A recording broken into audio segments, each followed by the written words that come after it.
शन्नो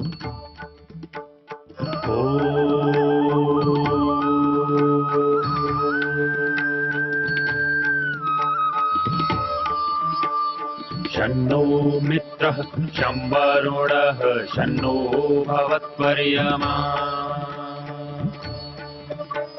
शन्न इन्द्रो बृहस्पतिः शन्नो विष्णुरुक्रमः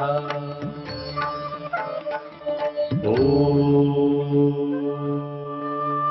शान्ति शान्ति शान्तिः।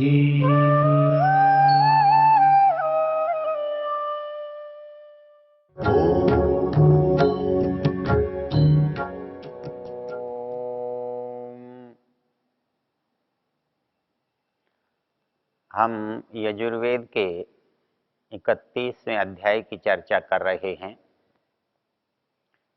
इससे पहले हमने देखा था ये संसार जिसे हम देख रहे हैं हमारे सामने जैसा है, इसमें हम क्या अनुभव करते हैं। हमने देखा कि इसमें जो क्रियाएं हो रही हैं वो बहुत प्रकार की हो रही हैं, बहुत स्थानों पर हो रही हैं, बहुत समयों से हो रही हैं। जैसे एक मनुष्य जिस काम को करता है वो कहीं स्थान विशेष में कर रहा है, कहीं समय विशेष में कर रहा है, उसके करने की एक सीमा है, एक सामर्थ्य है, उसकी कोई अवधि है। तो यहाँ हमें अनुभव हो रहा है कि इस काम के करने वाले का क्या सामर्थ्य है, कहाँ तक इसकी पहुँच है, ये कितनी अवधि तक समर्थ है करने में। किंतु संसार को जब हम देखते हैं तो जो इस थोड़ी अवधि में करने वाला प्राणी है, मनुष्य है, उसका क्षेत्र है वो सीमित है, लेकिन क्रियाएं तो संसार में बहुत हो रही हैं, असंख्य हो रही हैं, निरंतर हो रही हैं, बहुत स्थानों पर एक साथ हो रही हैं। तो यहाँ एक बात समझ में आती है कि जहाँ क्रिया हो रही है वहाँ उसका करने वाला होना चाहिए। इस पर आप विचार करके देख सकते हैं कि यदि कोई कहीं पर नहीं है तो क्या वो वहाँ पर कुछ कर सकता है? कर सकता है केवल एक परिस्थिति में, जब उसका कोई प्रतिनिधि हो, उसके पास कोई साधन हो जिससे उसकी वहाँ तक पहुँच हो, तो वो कर सकता है। लेकिन साधन और पहुँच ये दोनों बातें तब हैं जब वो वहाँ उपस्थित नहीं है। तो क्रिया का होना और कर्ता की विद्यमानता, ये दोनों बातें बड़ी सहज और स्वाभाविक हैं। इसलिए तीसरे मंत्र में इस बात पर विशेष ध्यान दिलाया गया है। इस अध्याय का तीसरा मंत्र है एतावानस्य महिमा अतो ज्ञायाश्च पुरुषः पादोस्य विश्वा भूतानि त्रिपादस्य अमृतम दिवि। इसका शब्दार्थ यदि हम देखें, ऊपर से जो प्रसंग चल रहा है उसको जोड़ते हुए यह मंत्र है। जो ऊपर के मंत्र में सहस्र शीर्षा कहा, जो पुरुष एवेदम कहा, उसके संपर्क प्रसंग को, उसके संदर्भ को लेते हुए इस मंत्र में शब्द पढ़ा गया एतावानस्य महिमा। अर्थात जो ऊपर काम गिनाए गए हैं, जो उपस्थिति गिनाई गई है, उससे उसका महत्व, उसका बड़प्पन, उसका सामर्थ्य पता लगता है। ये कहते हैं एतावानस्य महिमा अतो ज्ञायाश्च पुरुष। जो उसकी महिमा है वह पुरुष उससे ज्ञायान है। ये संसार में हम उल्टा देखते हैं। हम जिसका महत्व देखते हैं, हमको दिखाई देता है कि उसकी जो प्रशंसा है, उसकी स्तुति है, वो जहाँ तक है वहाँ तक वो स्वयं नहीं होता है, उसका सामर्थ्य उतना नहीं होता है। लेकिन यहाँ बताया गया कि जो सामर्थ्य है, वो सामर्थ्य जितना हमको दिखाई दे रहा है उससे बहुत अधिक है। एतावानस्य महिमा अतो ज्ञायाश्च पुरुष, हमें कितनी महिमा उसकी दिखाई दे रही है? तो जितना संसार है उतना दिखाई दे रहा है। और उस संसार में भी हमें कितना दिखाई दे रहा है? यदि हम उस पर विचार करें तो हमें बहुत थोड़ा सा दिखाई देता है। हमको लगता है कि हम बहुत देख रहे हैं। हम जब सामने दृष्टि डालते हैं, निर्बाध स्थान होता है, तो हम बहुत दूर तक इन आंखों से देख सकते हैं। और कहीं आप ऊपर से देखना चाहें, हवाई जहाज से देखना चाहें, तो हो सकता है कि सैकड़ों मील को आप एक साथ देख लें। तो हमारी दृष्टि बहुत विस्तृत हो जाती है। तो हमको अपनी दृष्टि के विस्तार से पता लगता है कि उसकी दृष्टि का विस्तार तो उससे भी बहुत अधिक है।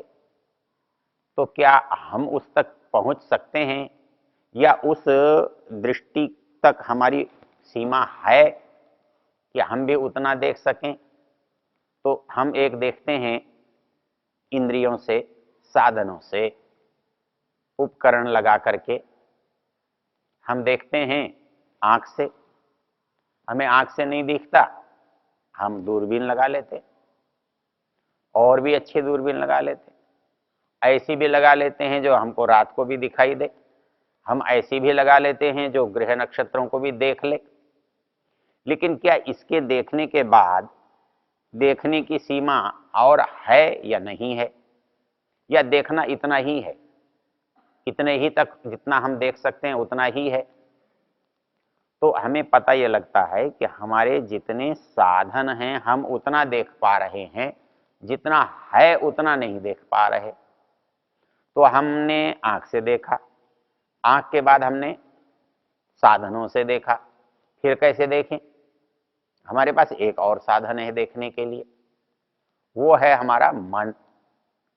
हमारा मन और भी दूर तक देख सकता है, और भी दूर तक उसके बारे में जान सकता है, सोच सकता है। वो अपनी कल्पना में देखता है, वो अपने आप में सोच कर देखता है। तो यदि हम ये सोचें कि वो जो पुरुष है, उसकी वो जो उपस्थिति है, उसकी जो क्रिया है, या उसका जो कार्यकलाप है, उसको क्या हम आंख से देखे, पूरा देख पाए? क्या हमने उपकरणों से देखा, पूरा देख पाए? तो नहीं देख पाए, तो चलिए मन से देख लेते हैं। तो क्या इस मन से देखने से हम उसे पूरा देख पाएंगे? क्योंकि हमारे पास मन तो असीम सामर्थ्य वाला है, और इस सामर्थ्य के सामने संसार की किसी भी वस्तु का सामर्थ्य नहीं है। इसकी पहुंच, इसकी पकड़ बहुत दूर तक है, इसकी गति बहुत तीव्र है। तो इससे हम यदि कल्पना करके देखें तो कहता है आप करके देखो, आप उसके बारे में कितनी कल्पना कर सकते हो? पहले तो जो है हम उसे ही नहीं देख पा रहे हैं। फिर जो संभावित है उसकी यदि हम कल्पना करें तो क्या कितना कर पाएंगे? तो कहता है कि आप कितना भी कर लो, वो तो उससे भी आगे है। क्योंकि यहाँ एक तथ्य हमको ध्यान में क्या रखना है, जो उपकरण हमको मिले हैं वो उपकरण बनाने वाले की क्षमता से बड़े नहीं हैं, बड़े होते भी नहीं हैं। जिस व्यक्ति ने जो साधन बनाए हैं वो साधन उस व्यक्ति की क्षमता से बड़े नहीं होते। तो जो साधन बने हैं, तो हमारे पास जो साधन है वो किसने बनाए हैं? हम एक कल्पना करके देखते हैं कि हमारे पास साधन, शरीर के जो साधन हैं, क्या ये हमने बनाए हैं, यहां इनकी क्षमता, इनका सामर्थ्य बहुत दिखाई देता है। तो वो जो सामर्थ्य है तो हमें लगता है कि वो शरीर से बहुत अधिक है।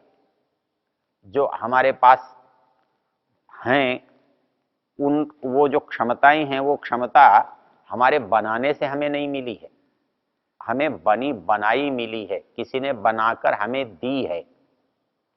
तो जो इंद्रियां हैं वो हमारी बनाई हुई नहीं है, तो उनकी क्षमता यदि अधिक भी है तो हमारे बनाने का जो सामर्थ्य है उससे तो बहुत अधिक है, और वो सामर्थ्य हमारे पास है नहीं, इसलिए वो दूसरे ने बनाई है। तो जिसने बनाई है क्या उनका सामर्थ्य उससे अधिक हो सकता है? इसके लिए आपको याद करनी चाहिए कठोपनिषद की एक पंक्ति, यद वाचा अनभ्युदितम येन वाग अभ्युद्यते तदेव ब्रह्मत्वं विद्धि नेदम यदिदम उपासते। हम सोचते हैं वाणी से हम उसकी चर्चा कर लेंगे, उसको बता देंगे, उसको समझा लेंगे। ये कहता है यद वाचा अनभ्युदितम, कहता है कि वाणी से वो पूरा बोला नहीं जा सकता, पूरा बताया नहीं जा सकता, उसे समझाया नहीं जा सकता, उसकी सीमा को पकड़ा नहीं जा सकता। क्यों?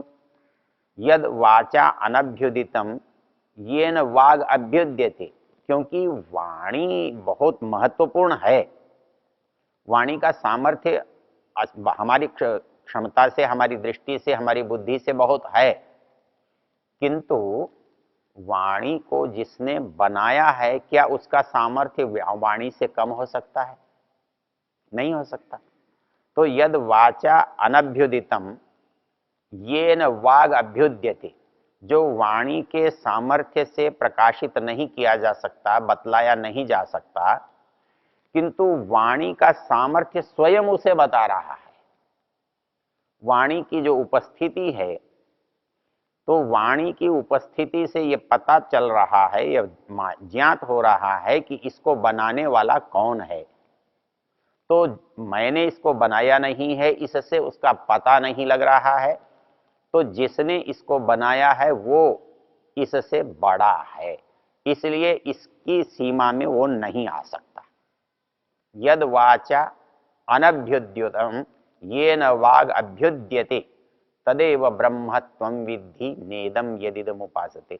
वाणी जिसकी उपासना करती है या उपासना कर सकती है, वो वाणी का विषय नहीं है, वाणी की सीमा में नहीं है। येन वाग तदेव यद वाचा अनभ्युदितम येन वाग अभ्युद्यते तदेव ब्रह्मत्वं विद्धि नेदम यदिदम उपासते। ये इदम, वो जो वाणी जिसकी उपासना करती है वो नहीं। यत् प्राणेन न प्राणीति येन प्राणः प्रणीयते तदेव ब्रह्मत्वं विद्धि नेदम यदिदम उपासते। हमारे पास जो सबसे महत्वपूर्ण चीज है, जिससे हमारा अस्तित्व बना हुआ है, जिससे हमारी सत्ता बनी हुई है, जिससे हम अपने को होना कहते हैं, ये होना क्या हमारे बनाने से हुआ है, हमारे चाहने से हुआ है, या हमारे करने से हुआ है? ऐसा कुछ भी नहीं।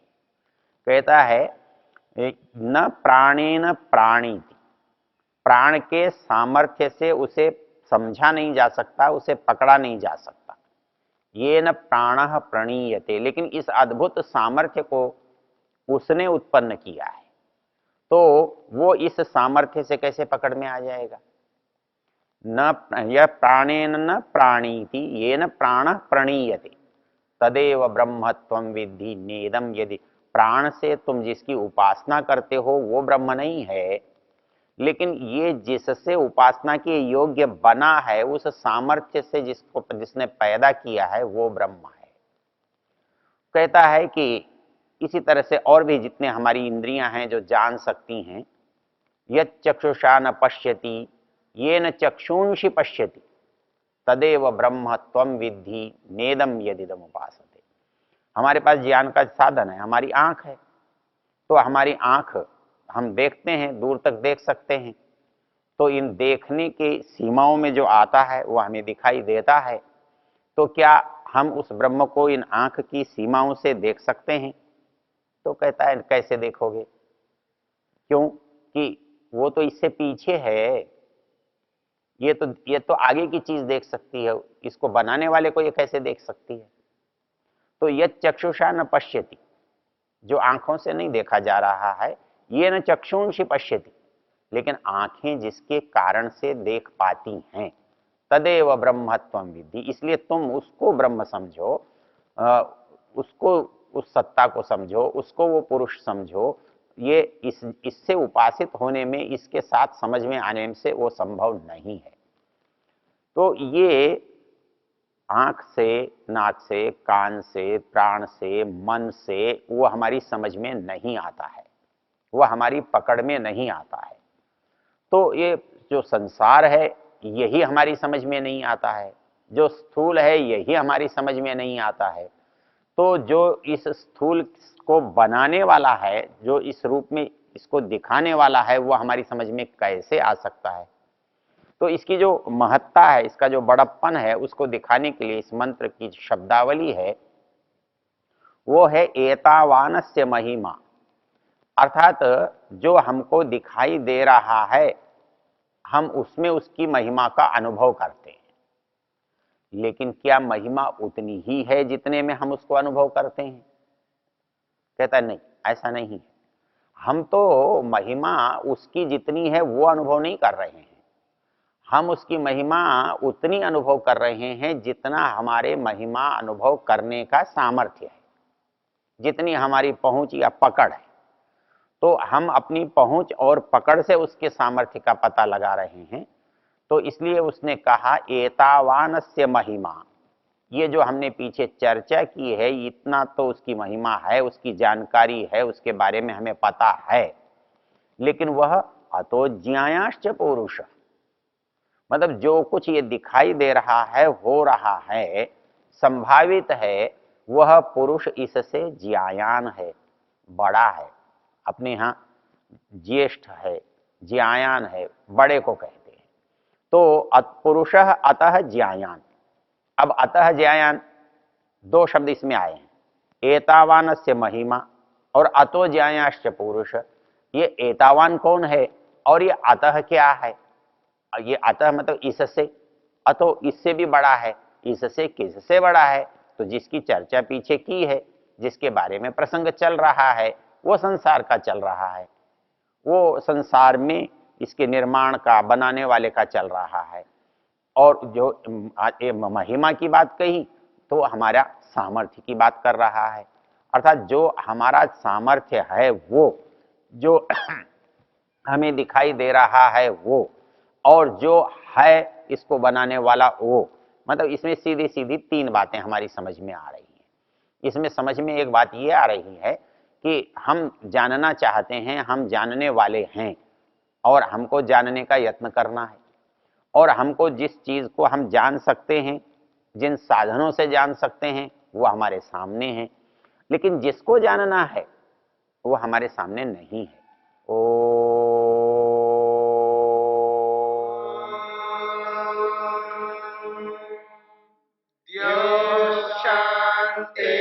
शांतिरंतरिक्षं शांति पृथिवी शांतिरापः शांतिरोषधयः शांतिः वनस्पतयः शांतिर्विश्वे देवा शांतिर्ब्रह्म शांति सर्वं शांति शांतिरेव शांति क्षमा शांतिरेधि।